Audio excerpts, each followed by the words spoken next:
Okay, I think I want the baked cheesecake. No, bengikhiphe idish namhlanje.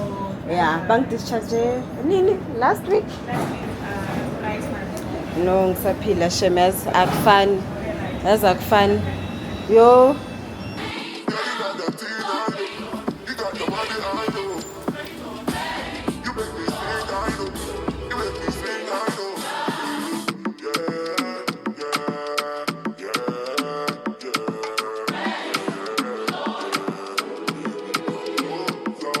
oh, I missed Seattle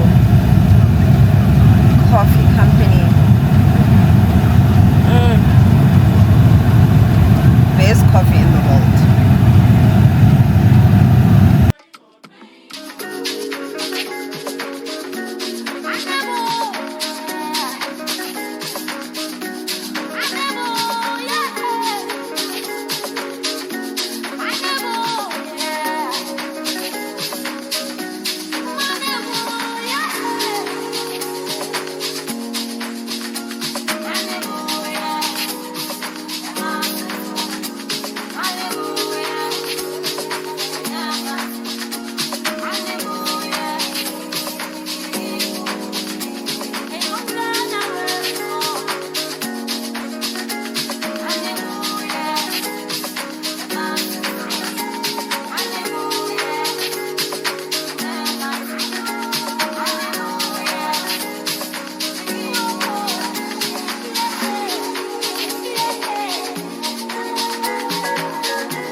Hi guys.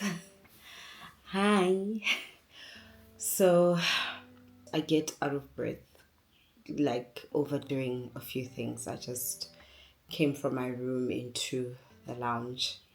Very short distance, but I'm out of breath. So this is going to be quick and short. I had my fibroids operation on the 5th of December. It's the 18th of December today, and I went to the doctor and removed my stitches around 9:30 in the morning. Excuse me, I'm going to be out of breath a bit. I was on the hospital on the 5th of December. I was discharged on the 9th, which was on a Monday, and I've been home since. So today on the 18th was the first time I had to leave the house. I spend most of the time in bed. Like I think 70 to 80% of the time I spend it in bed. If I'm not in bed, then I'm on the couch for like an hour maximum, but the rest of the time I'm pretty much in bed.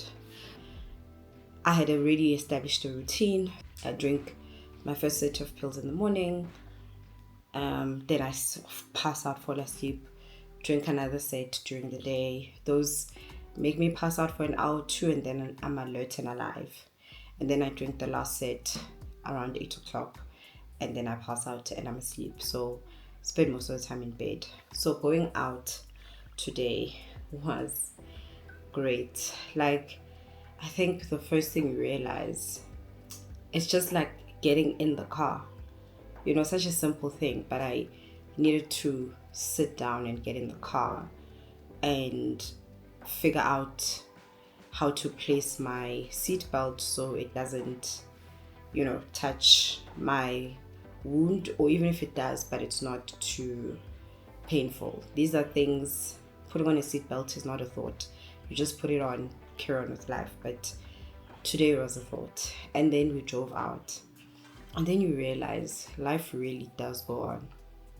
You are in bed in pain. You've just recovered from a major surgery. But life goes on. People carry on living, And it was just nice to drive around and see my neighborhood and just see life, man. Lifing and seeing people go about their lives. and just breathe new air than the air I've been breathing in my room and in the yard, you know? Yeah, it's just like a newness appreciation of it because you've been locked up the whole time. So, anyways, we got to the hospital and I was a bit nervous because I didn't have. Oh, sorry. I sneeze in a funny way because I'm trying not to wound myself. Even when I laugh in a weird way. Not too much. I can't allow myself to belt out, you know.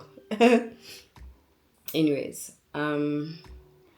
yeah, so I didn't have stitches. I think the normal stitches is a thread or something. I had staples, like actual staples. So I was a bit nervous. One, I've never had been stitched before or been stitched and have to remove the stitches. So I didn't know what to expect. I spoke to my cousin. She was like, oh no, removal of stitches is not painful. But I had staples. And I was intentional in not Googling, YouTubing, or researching how painful it is to remove. I was very intentional about that.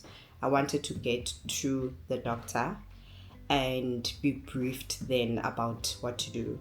So in the call the day before, because they called the day before, there was no don't eat or whatever the case is.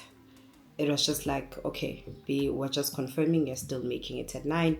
That was it. No other further instructions. So that meant life went on, meaning I could eat, take my painkillers, and make my way to the hospital.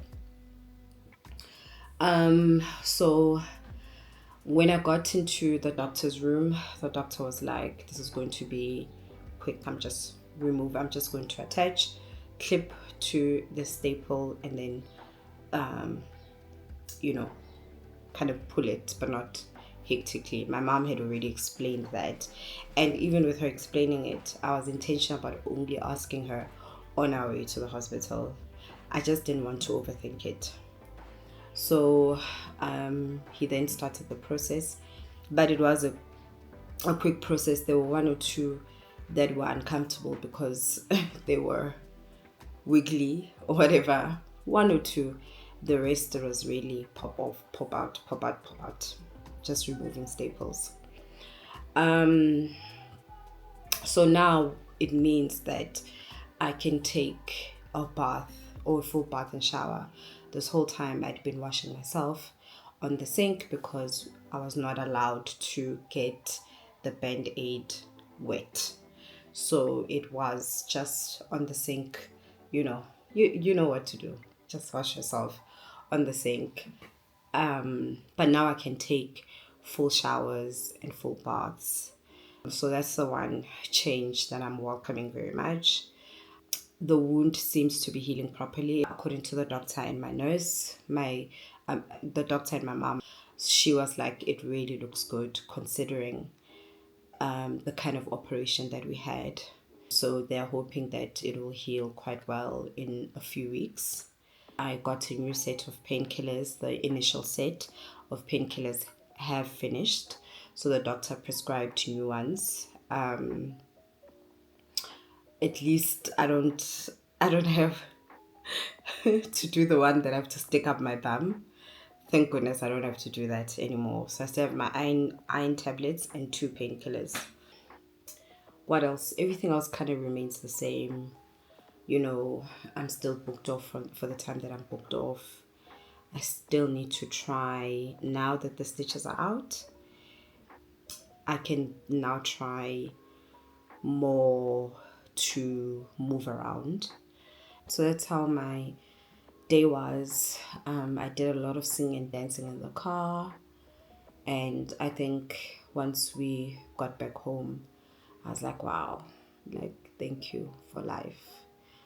Thank God for life. Thank God for my doctor's hands.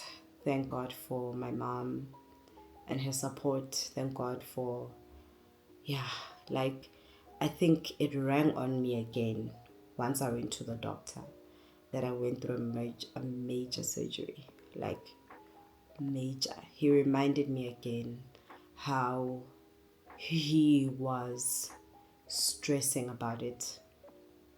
He reminded me again of that. But anyway, spirits are up. Spirits are really up. Okay.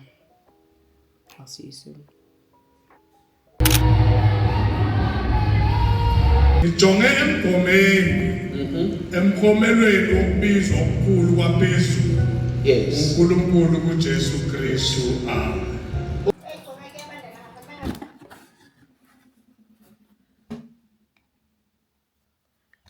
My favorite.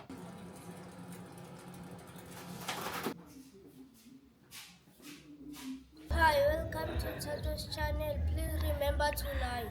Also, remember to comment and subscribe. Yay! Magazu share. It's a share. It's a share. Share. It's a share. Please share. Yay! Hey, Nana. Share. Yay! Yes, this is my first time driving since the op, like proper driving, not parking the car like I did before. And it was very random, like it wasn't planned.